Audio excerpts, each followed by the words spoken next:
Hola gente de YouTube, hoy les traigo el podcast original y completo del caso Josué para que lo descarguen del programa de radio mexicano La Mano Peluda, un caso que conmocionó a mucha gente y que, hoy en día sigue dando de qué hablar.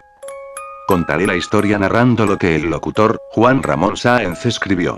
Pero si en vez de escuchar la historia quieres escuchar el audio real, el link está en la descripción en menos de 50 megas subido a Mediafire. Comencemos con el caso Josué.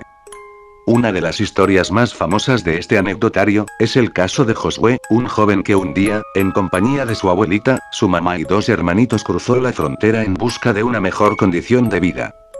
Al paso del tiempo su situación era precaria y Josué, como hijo mayor, vivía desesperado por hallar la solución para que su familia dejara de padecer la pobreza. Trabajaba en un lado y en otro, ganando apenas lo suficiente para comer, y un día amaneció con una idea que según él remediaría todo: vender su alma al mal. Al cabo de 11 meses este joven consultó, investigó, consiguió algunos libros de magia negra y una noche se le aparecieron en su cuarto tres sombras que le dijeron: Josué, ¿así que quieres dinero y poder? Sí, es mi mayor deseo, respondió el joven. Entonces, para cerrar el trato necesitamos el alma de un ser querido. ¿Cómo un ser querido?, dijo Josué sobresaltado. Si estoy haciendo esto es precisamente para que ellos estén bien. Si simplemente quieres que tu familia deje de padecer hambre, debes entregarnos el alma de uno de sus miembros. Tienes hasta la próxima luna llena para hacerlo. De lo contrario, te va a pesar. Y las sombras se fueron. Esa noche fue la más larga en la vida de Josué. No durmió pensando en lo que las sombras le habían dicho y a su cerebro llegaban pensamientos encontrados. Y al otro día se enteró de que faltaban 2 noches para la luna llena y él tenía que resolver la situación. Un joven de apenas 16 años, con el firme deseo de cambiar el destino de su familia, frente a la oportunidad que durante mucho tiempo había buscado, decidió llevar a cabo el siniestro plan. El problema era a quién de sus familiares entregaría. A mis hermanitos, no, los quiero mucho. ¿A mi mamá? Tampoco, ella me dio la vida. Ya sé, a mi abuelita, al fin ella ya vivió. Y así llevó a cabo el macabro hecho. El joven me narró que una noche asfixió a su abuela. Posteriormente, al hacer los trámites de muerte, las huellas del crimen inexplicablemente habían desaparecido y el hecho parecía una muerte natural. A partir de ese momento Josué recibió un anillo que simbolizaba su compromiso con el mal. Y la vida de su familia y la suya por fin cambiaron. Empezó a recibir dinero, lo que le permitió continuar sus estudios. Se abrieron todos los caminos y descubrió en su cerebro una gran facilidad para aprender. Cierto día se separó de su familia para irse a vivir solo. Al paso del tiempo concluyó sus estudios y obtuvo el título de biólogo. Más tarde hizo el doctorado y tiempo después fundó una empresa. Al parecer lo tenía todo, menos tranquilidad interna. El remordimiento a veces era borrado por la abundancia de lujos y las excentricidades. Josué ahora tenía dinero y cierto estatus que le permitía tener y hacer casi todo lo que deseaba. Nadie sabe por qué. Pero su familia se había alejado de él. Su soledad únicamente pliaba con el dinero, la vanidad, los bienes, pero su vida estaba completamente vacía. Estarán de acuerdo en que era una historia poco común y muy impresionante. Ese momento podía ser cierta o no, cosa que se me aclaró cuando, durante una entrevista telefónica con Josué, el ambiente de la cabina poco a poco fue cambiando. Empezó a salir frío debajo de la mesa, lo que me inquietó mucho. En ese preciso instante Josué nos sorprendió cuando desesperadamente mencionó que un ente se aproximaba a él. Es una mujer que flota y tiene una enorme boca de donde surge una lengua como de serpiente. Ahora está frente a mí y trae algo en la mano. ¿Qué trae en la mano?, le pregunté. Una cruz invertida que en el centro tiene algo como un ojo, respondió el joven entre sollozos. Pero lo que me preocupa es que me dijeron que cuando viera esto me iba a morir. Comenzó a llorar con un llanto lleno de angustia y terror. Le dije que se tranquilizara y escucharíamos a un experto en estos casos. En ese momento hicimos una pausa en la estación de radio, y solicité a mis productores que me comunicaran con el pastor Roberto Guazo, uno de los más importantes colaboradores del programa, un hombre comprometido con sus creencias y dueño de gran experiencia en casos espirituales difíciles.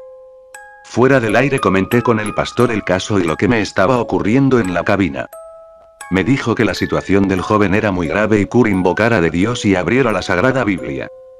Así, los seres de maldad que habían llegado a la cabina se irían en la medida en que permaneciera en calma, pasar a lo que pasara. Por supuesto, él hablaría con este joven que necesitaba ayuda urgente.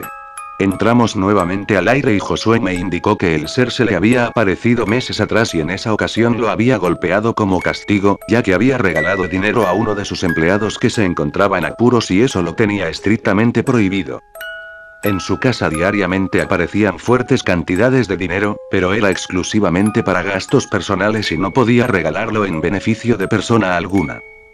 El pastor Guazo intervino y le preguntó si estaba realmente arrepentido y si quería que esto terminara. El joven contestó afirmativamente. Luego el pastor le pidió que fuera por su Biblia y la abriera, porque iniciarían una oración. Josué lo intentó, pero dijo al pastor que no la podía abrir. El pastor se puso a orar y el ser en forma de mujer se retiró. Nuevamente le pidió que abriera la Biblia y Josué manifestó angustiosamente que estaba como pegada y no la podía abrir. En ese instante Josué, alarmado, nos comunicó que había más seres que se aproximaban. Son 3 seres horribles. Ayúdenme, por favor. Josué. Toma la Biblia y ábrela, vamos a orar, dijo el pastor. No puedo. Ellos me están pegando.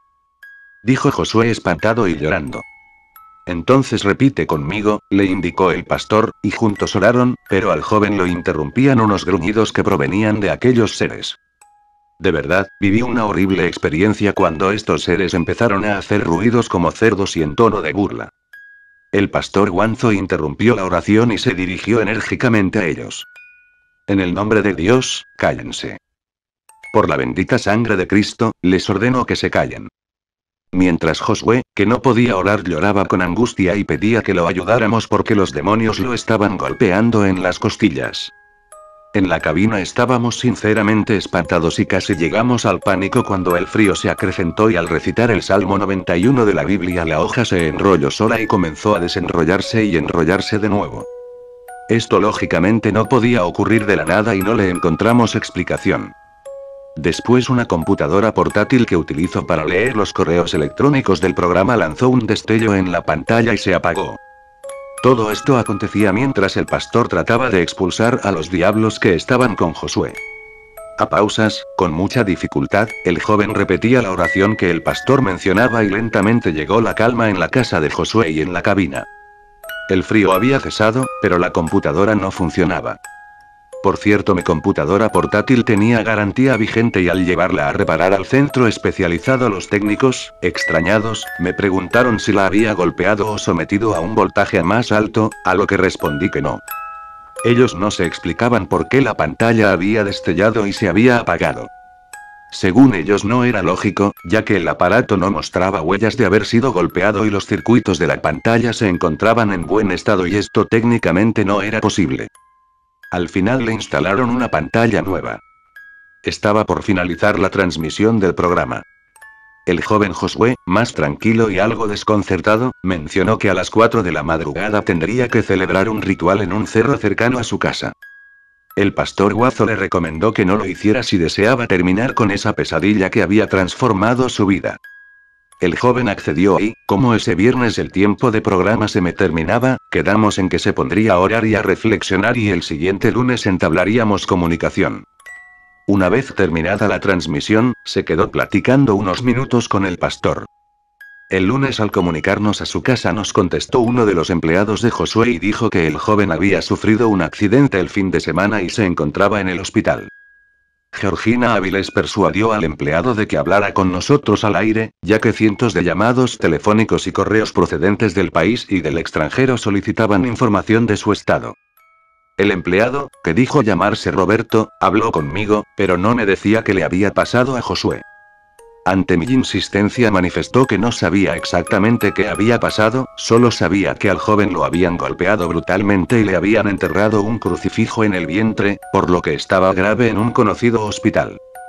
No sabía sinceramente si creerle o no, por lo que Gina, la productora de contenidos del programa, hábilmente investigó el teléfono del hospital, que se encontraba en el vecino país del norte, y hablé con una trabajadora social.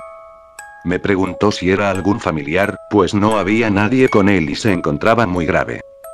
Había sido sometido a una intervención quirúrgica de alto riesgo y se encontraba en la sala de terapia intensiva. Las próximas 72 horas serían críticas y por eso solicitaban que un familiar acompañara a Josué. Solicité al aire que los familiares del joven acudieran al llamado del hospital y, como llamábamos a diario, nos enteramos de que no se presentó nadie de su familia. 2 semanas después logré hablar con Josué en el hospital y me contó lo que ocurrió aquella misteriosa noche. Los seres que lo golpeaban mientras estaba orando con el pastor, regresaron más tarde y comenzaron a destruir todo lo que había en su cuarto.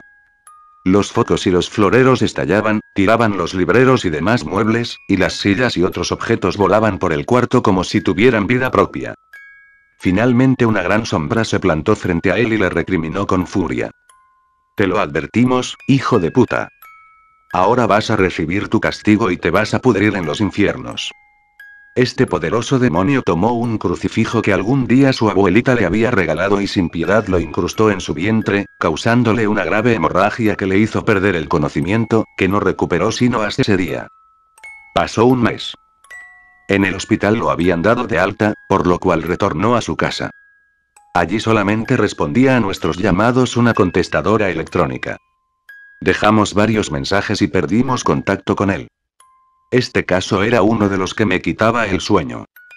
Pensando en el joven y en la posibilidad de ayudar a que saliera de tan espantosa situación, crucé la frontera para dirigirme a su casa, situada en una zona lujosa cercana a Los Ángeles, California.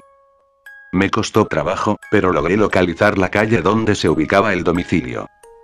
Detuve mi coche y me dirigí a unos muchachos que se encontraban en un vehículo por allí estacionado. Les pregunté si conocían a Josué y uno de ellos, serio y extrañado, me preguntó en inglés: ¿Es usted policía? No. Entonces aléjese de aquí. Ellos son gente mala. Y sin decir nada más cerró la ventanilla y el vehículo arrancó. Quedé sorprendido por lo que me había dicho aquel joven y localicé el número de la casa. Tenía al frente un jardín grande y arreglado y la reja estaba abierta. Entré y llegué a la puerta principal, era una casa lujosa pero de construcción extraña, que se diferenciaba del estilo de las demás. Era como una vieja casona europea del siglo pasado, con grandes puertas y amplios ventanales. Toqué la puerta y salió un hombre alto, delgado, de tez blanca. Parecía sajón, muy pálido y con una mirada extraña, y cargaba un gato negro. Detrás de él se distinguía una sala enorme, pero en gran desorden y con un olor como a excremento. Se me quedó viendo como preguntándome qué quería. Buenos días. ¿Habla español? No me respondió con palabras, solo meneó la cabeza e indicó que sí. Un escalofrío recorrió mi cuerpo. Mire usted, ando en busca de un joven de nombre Josué, y expliqué brevemente que había hablado con él y me encontraba preocupado por su estado. ¿Se encuentra él? Nuevamente, el pálido solo movió la cabeza para indicarme que no y cerró la puerta en mi nariz. Subí al vehículo que había rentado y me retiré, pensando en lo extraño de todo este caso. 2 días más tarde volví a México. Pasaron 15 días y recibí una llamada de Josué a eso de las 3 de la tarde. Me dijo que se encontraba mejor y estaba recibiendo ayuda espiritual en una iglesia que le recomendó el pastor Guazo.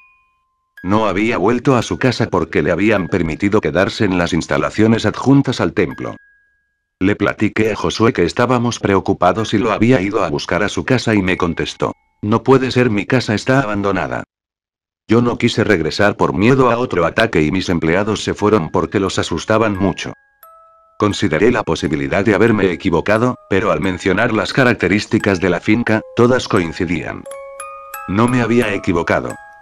Hoy, Josué se encuentra en un monasterio, donde recibe ayuda espiritual y psicológica. No tiene permitido hablar del tema porque según los médicos que lo atienden esto retrasaría su recuperación. Espiritualmente evoluciona con la energía que le proporciona su arrepentimiento y su reencuentro con Dios. Ojalá que la próxima vez que hable con Josué sea para que nos dé la noticia de que esa infernal pesadilla ha quedado en el pasado. Solo una cuestión me quedó por aclarar. ¿Quién me abrió la puerta de esa mansión tan llena de maldad, la casona de Josué? ¿Usted se lo imagina? Este recuerdo lo he dejado donde debe estar, en el olvido.